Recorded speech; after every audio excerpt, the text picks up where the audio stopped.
ফেলে দেওয়া চালের বস্তা দিয়ে যদি এত সুন্দর সুন্দর লাঞ্চ ব্যাগ বানানো যায় তাহলে কেমন হয় বলেন তো। আমাদের সবার বাসায় তো অনেক অনেক রকম চালের বস্তা আছে, আর এই পাটের চালের বস্তা আছে, সেগুলো যদি ফেলে না দিয়ে সেগুলো দিয়ে যদি এত সুন্দর সুন্দর লাঞ্চ ব্যাগ বানানো যায়, আর আপনাদের বাসার যারা মানে বাবা হাজব্যান্ড ভাই যারা অফিসে যায় তাদের জন্য এরকম সুন্দর সুন্দর ব্যাগ বানিয়ে গিফট করেন তারা, তাহলে কিন্তু তারা খুবই খুশি হবে। চলেন তাহলে আজকে দেখাবো আপনাদের কিভাবে ফেলে দেওয়া চালের বস্তা দিয়ে আপনারা এই এত সুন্দর সুন্দর লাঞ্চ ব্যাগ বানাতে পারবেন, তাও মাত্র আধা ঘন্টার মধ্যেই আপনারা এই ব্যাগটা বানাতে পারবেন।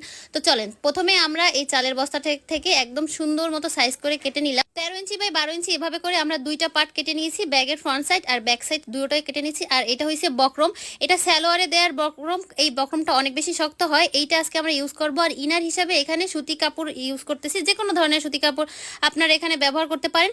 আর এই তিনটা একসাথে এখন সেলাই করে নিতে হবে। প্রথমে পাটের ওই চালের বস্তাটা দিতে হবে, মাঝখানে বক্রমটা দিতে হবে, তারপরে এই ইনারটা দিতে হবে। সাদা কালার দেন বা আপনারা যে কালারের দেন, এভাবে করে দুইটা পার্ট রেডি করতে হবে। আর দুইটা পার্ট রেডি করে ভালোভাবে চারপাশ থেকে একদম সেলাই করে দিতে হবে, ডাবল সেলাই করে নেবেন যাতে একদম সুন্দরভাবে আটকে যায়। এটাকে সেলাই করার পরে এখন এটাকে এক সাইডে রেখে দিব। এখন ব্যাগের নিচটা মানে এই তলাটা রেডি করার জন্য এখানে তিনটা পার্ট কেটে নিয়েছি, তাও এখানে কিন্তু একটা কালার নিলাম, একটা বক্রম নিয়েছি, আর এই যে চালের বস্তা কেটে নিয়েছি 5 ইঞ্চি করে কেটে নিয়েছি। তিনটাই কিন্তু সমান সাইজে কেটে নেবেন, একটু বেশি করে লম্বা করে কেটে নেবেন যাতে নিচের তলাটা দিতে অনেক বেশি সুবিধা হয়, যদি পরে বেশি থাকে কেটে নেওয়া যাবে।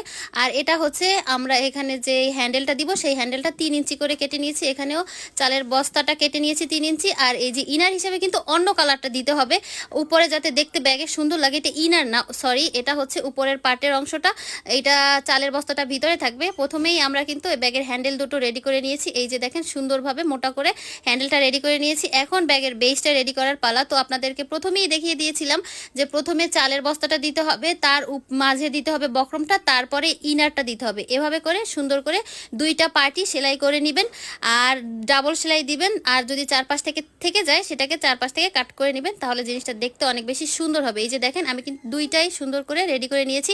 আর বক্রম দেওয়ার কারণে এটা কিন্তু শক্ত হয়েছে, ব্যাগটা দেখতে অনেক সুন্দর লাগবে।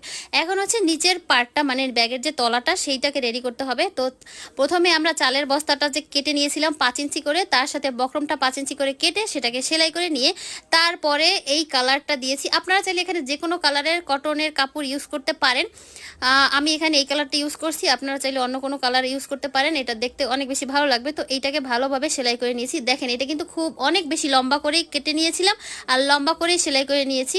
আর এখন হচ্ছে আমাদের ব্যাগের দুইটা সাইডই, ফ্রন্ট সাইড ব্যাক সাইড দুইটা সাইডেরই দুই পাশ থেকে এই যে 3 ইঞ্চি করে রেখে ওই পাশ থেকে দাগ দিয়ে দিতে হবে। এটা আমরা এখন বেলটা লাগাবো এই জন্য। আর দেখেন দুইবার মাপ দেওয়ার দরকার নেই, দুইটা উপরে নিচে রেখে এভাবে করে দাগ দিয়ে নিলেই হবে।